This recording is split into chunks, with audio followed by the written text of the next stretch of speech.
Narcissists cannot survive the ordinary. They crumble under the weight of everyday life in ways that leave the rest of us confused, shaken, and sometimes laughing in disbelief.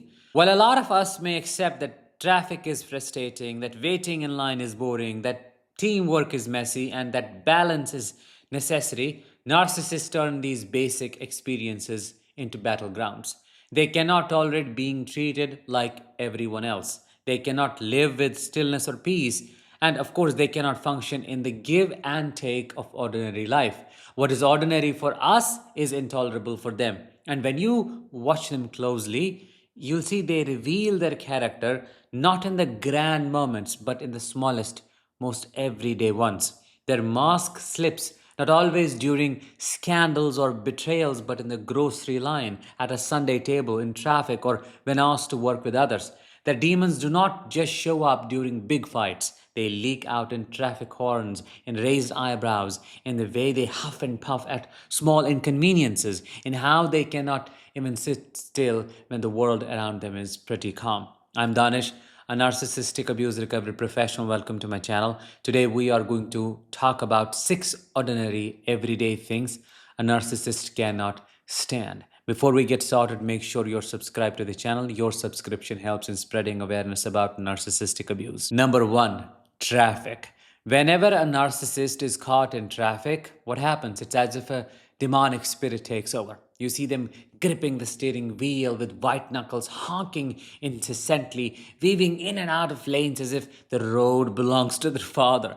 They become rash drivers who are either overdriving, pushing past every car like a competition, or underdriving in strange, erratic bursts that put everyone around them at risk.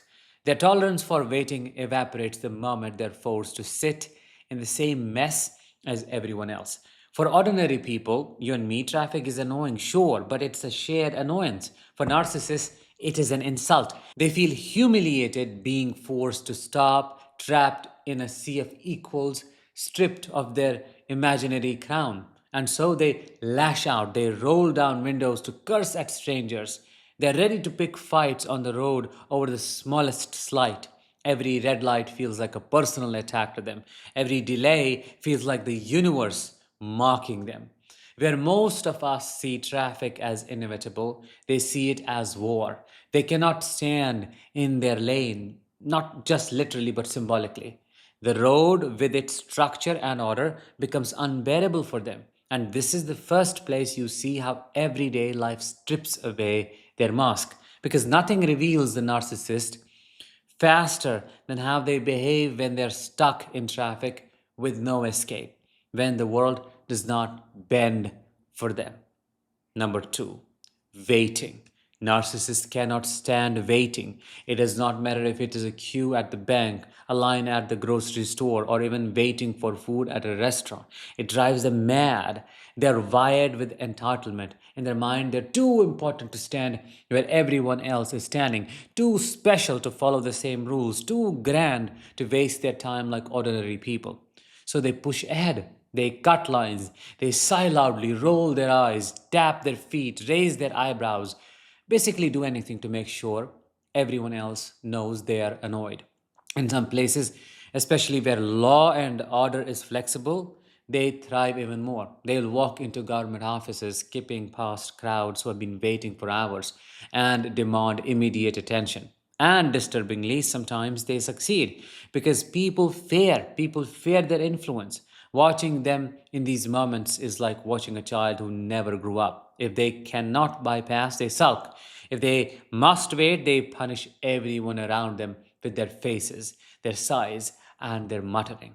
I remember mornings in my own childhood when my father would get ready before us in 5 minutes flat, then stand outside the main door screaming at everyone else to hurry. He would start the car and begin yelling, honking, cursing, cussing as if the world was conspiring against him because we did not match his pace.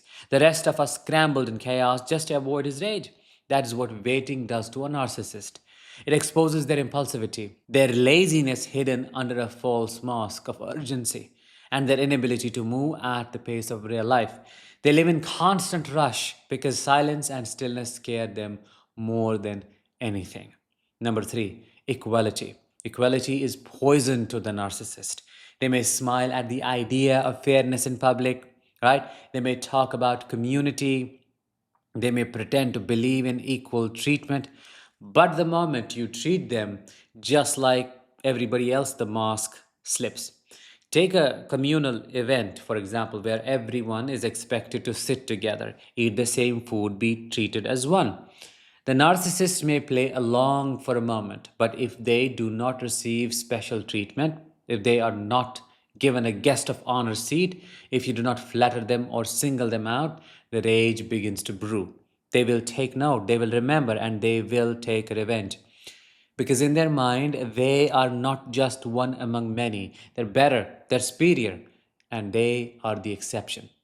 What ordinary people accept, the humility of being just one more human in the crowd, is intolerable for them. They do not want to share space, they want to dominate it.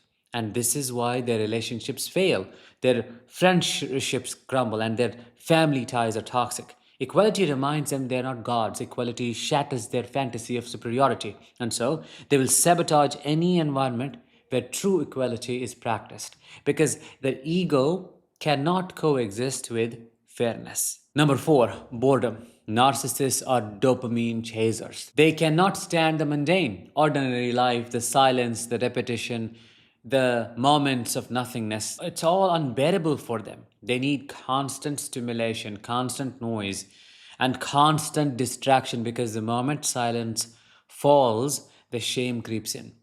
Their inner voices rise and the emptiness catches up. So, what do? They fill every gap with chaos, with video games, gossip, endless TV, noise, arguments, anything basically to keep the silence away. And when that is not enough, they manufacture drama. They stir conflict out of thin air just to feel alive.